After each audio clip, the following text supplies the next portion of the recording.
Isang police QC napatay matapos makipagbarilan sa kanyang mga kabaro sa isang bypass operation.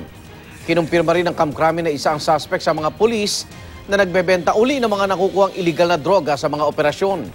Darito ang report ni Jay Sabale.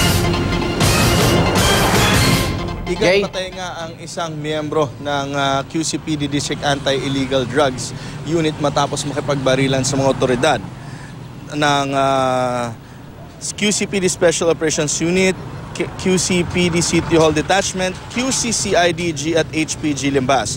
Bago mapatay ang suspect na si Senior Inspector Ramon Castillo, naikasa ang pagbili ng 5 bulto ng shabu sa isang fast food chain sa kanto ng Commonwealth Avenue at Regalado Avenue. Nang nakipagpalitan na ng items at pera, aarestuin na sana ang subject, pero nakuha raw nitong makapagmaneho at nakapasok ng Regalado Avenue. Na-corner ang suspect pagdating dito sa may Boluva Street dahil sarado ang gate ng mismong kalye. Dito na raw nakipagbarilan si Castillo sa mga humahabol na pulis. Nakumpirma raw ng kampo krame na isa ang napatay na pulis sa mga nagre-recycle ng shabu kaya nilunsad ang operasyon.